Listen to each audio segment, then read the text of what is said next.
Good morning 12th class. कैसे हो बच्चों आप लोग? आई होप कि आप बहुत अच्छे होंगे। ठीक है, आज हमारा नया चैप्टर है चैप्टर 9, खाद्य उत्पादन में वृद्धि की कार्यनीतियाँ। ठीक है, खाद्य उत्पादन में वृद्धि की कार्यनीति यानी कि खाद्य उत्पादन को हम कैसे बढ़ा सकते हैं नई टेक्नोलॉजी की हेल्प से। ठीक है, इससे पहले थोड़ा सा हम पिक्चर देख लेते हैं। ठीक,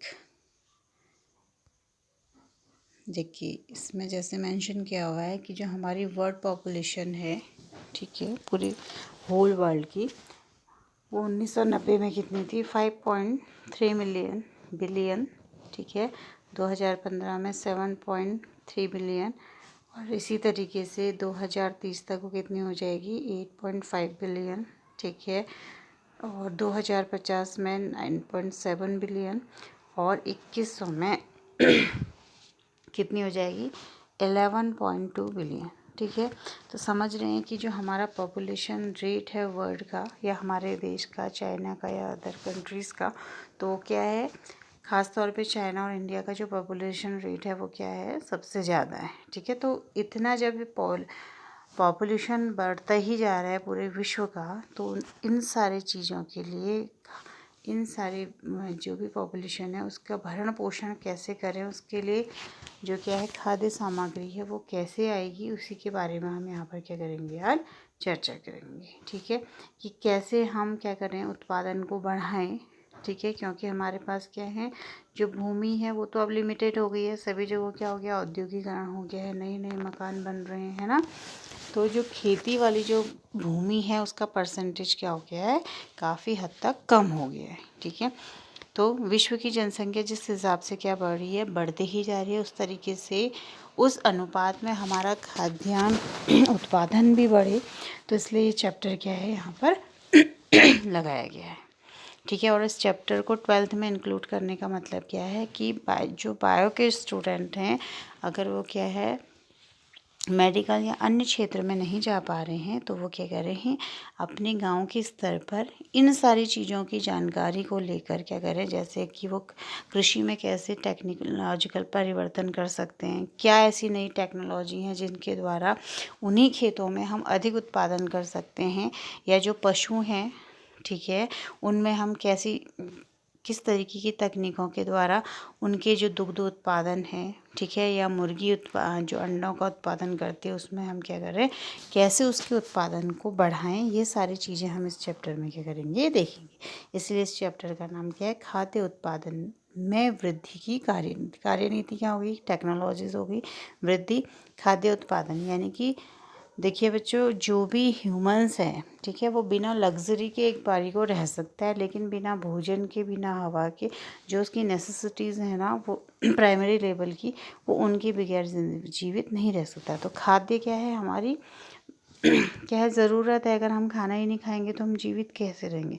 भले ही हमारे पास क्या है, बहुत सारी लग्जरीज़ हैं आज के समय में, लेकिन अगर भोजन की उपलब्धता नहीं हो तो वो सब क्या है? वेस्ट है। ठीक है, तो इस चैप्टर को यहाँ पे लगाने का मतलब क्या है कि आप लोगों को अवेयर किया जा रहा है कि इन फ्यूचर आप अपने स्तर पर, अपने गाँव के स्तर पर ठीक है, इन सारी चीज़ों को सीख कर भी क्या कर सकते हैं, अपनी आर्थिक स्थिति को सुधार सकते हैं, या किसानों को इस बात की जानकारी देकर देश की उत्पादक रेट को बढ़ाने में अपना क्या कर सकते हैं? योगदान दे सकते हैं।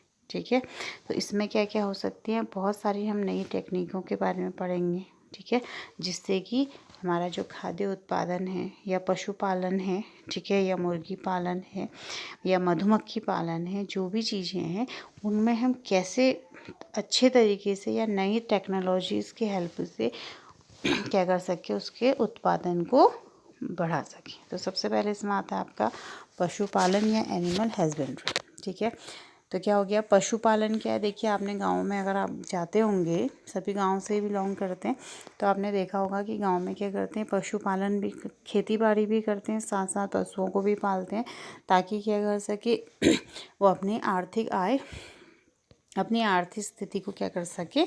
अच्छा कर सके, ताकि वो दूध बेच के क्या कर सके, कुछ पैसे कमा सके। ठीक है, तो किसानों के लिए क्या है, अति आवश्यक है कि अगर वो खेती बाड़ी करते हैं तो साथ में वो पशुओं को भी पालते हैं। ठीक है, पशुओं में क्या आती है, गाय भैंस भी आ सकती है, सूअर है, घोड़ा है, बकरी है, ये सारी चीज़ें क्या आ सकती है। तो इसके जैसे अगर हमने गाय भैंस पाली है तो हमें ये जानकारी होनी चाहिए कि हम किस नस्ल की गाय भैंसों को पालें, जिसका कि क्या हो, दुग्ध उत्पादन क्या हो, अच्छा हो। ठीक है, या हम उसको कैसे क्या खिलाएं कि जिससे उसका दुग्ध उत्पादन अच्छा हो जाए और उसकी हेल्थ भी अच्छी बनी रहे। ठीक है, तो ये सारी चीज़ें इस चैप्टर में हम पढ़ेंगे। ठीक है, दूसरा है फिर इसमें मत्स्य पालन। ठीक है, अगर हम मत्स्य पालन कर रहे हैं तो उसके बारे में हमें जानकारी चाहिए होनी चाहिए, या उसका हम मैनेजमेंट कैसा करें, वो सारी चीज़ें देखेंगे। फिर क्या आता है आपका कुक्कुट पालन, यानी कि जो भी मुर्गी पालन है या मधुमक्खी पालन है, रेशम कीट है, रेशम पालन है। ठीक है, जो भी सारी चीज़ें हैं जो कि एक किसान कर सकता है। ठीक है, लेकिन करना क्या है कि जो भी स्थितियां हमारे पास हैं उसी में हम कैसे उसके उत्पादन को क्या कर सके और ज़्यादा बढ़ा सकें। ठीक, अब आपको जानकर आश्चर्य होगा कि एक गणना के अनुसार विश्व की 70% से भी अधिक पशुधन, यानी कि पशुधन मतलब पशुओं की संख्या कहाँ है, भारत और चाइना में है 70%। ठीक है, लेकिन क्या है, विश्व में अगर इनका उत्पादन का योगदान देखें तो वो केवल कितना है, 25%। ठीक है, पशुधन कितना है, 75%, और उसका उत्पादन रेट क्या है, या अगर उत्पादकता की बात करें तो वो कितना है, 25% ओनली चाइना और इंडिया को मिला। ठीक है, तो इस रेट को हम कैसे क्या कर सकें, बढ़ा सकें, तो यही क्या कहलाता है आपका खाद्य उत्पादन में वृद्धि की कार्यनीति कहलाता है। ठीक है, पहले इसमें क्या है आपका फार्म तथा फार्म पशुओं का प्रबंधन। ठीक है, फार्म पशु क्या हुए कि जितने भी हमारे पास गाय हैं जिनको हम फार्म में रखकर उनकी देखभाल कर सकते हैं, उनसे हम लाभ प्राप्त कर सकते हैं, ये सब किस में आ जाएंगे, आपके फार्म तथा फार्म पशुओं का प्रबंधन। अब प्रबंधन क्या हुआ कि अभी जैसे बताया आपको कि अगर हम गाय भैंस पालें तो किस नस्ल की पालें, उनका उचित टीकाकरण कैसे किस मौसम में करें, क्या उन्हें ऐसा हम खिलाएं कि जिससे उनका दुग्ध उत्पादन बढ़ जाए, फिर दुग्ध उत्पादन बढ़ गया है तो उसको हम मार्केट तक कैसे ले जाएं, ये सारी चीज़ें क्या है फार्म तथा पशुधन प्रबंधन में क्या आ जाती हैं। नेक्स्ट है इसमें डेयरी फार्म प्रबंधन। ठीक है, तो डेयरी उद्योग क्या है, पशु प्रबंधन के अंतर्गत आता है। जैसे आपने देखा हो ना, आंचल डेयरी है, तो वहाँ पर क्या है, सब सारे गाँव का दूध आता है, फिर वहाँ से पूरे शहर में डिस्ट्रीब्यूट होता है। इस तरीके से क्या होगा, जो किसान है या जो पशुपालक है उसको क्या होता है, आर्थिक लाभ होता है। और जो दूध है वो क्या है, अपने आप में संपूर्ण क्या है, एक प्रोटीन रिच भोजन भी है, और क्या है उसकी आवश्यकता प्रोटीन के लिए क्या है, सभी को दूध पीने को, खासतौर पर बचपन में क्या है दूध सभी दूध पीते हैं तो उसकी क्या है आवश्यकता भी है, इसलिए क्या कर सकते हैं हम पशुपालन के द्वारा दुग्ध उत्पादन करके आर्थिक लाभ कमा सकते हैं।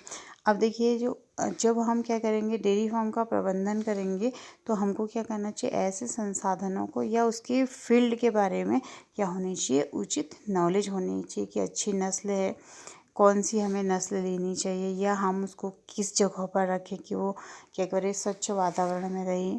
ठीक है, ताकि उसमें बीमारी ना हो, क्या ऐसा क्या वैज्ञानिक ढंग होना चाहिए कि उसको हम चारे में क्या खिलाएं जिससे कि उसका दुग्ध बढ़ जाए।